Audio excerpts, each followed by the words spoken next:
এবছর মাধ্যমিক পরীক্ষায় রাজ্যে তৃতীয় হয়েছে বাঁকুড়ার কতুলপুরের ঈশানী চক্রবর্তী।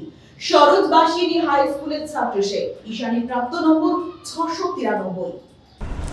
খুবই খুশি, খুবই গর্বিত হয়েছি যে কতুলপুরের নামকে এতজনের সামনে তুলে ধরতে পেরেছি, আমার বিদ্যালয়ের নামকে এতজনের সামনে তুলে ধরতে পেরেছি।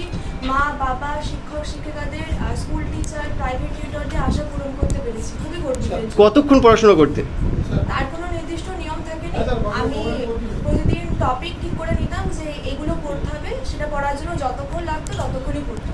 মাধ্যমিক পরীক্ষায় প্রথম দশে থাকার জন্য বাবা মায়ের অবদান না স্কুলের অবদান? সবারই অবদান রয়েছে, বাবা মা, স্কুল টিচার, প্রাইভেট টিউটর, প্রত্যেকের। ভবিষ্যতে কি হওয়ার পরিকল্পনা আছে? ভবিষ্যতে রিসার্চার হওয়ার ইচ্ছা আছে। আগামী মাধ্যমিক পরীক্ষার্থীদের উদ্দেশ্যে কি বার্তা দিতে চাও?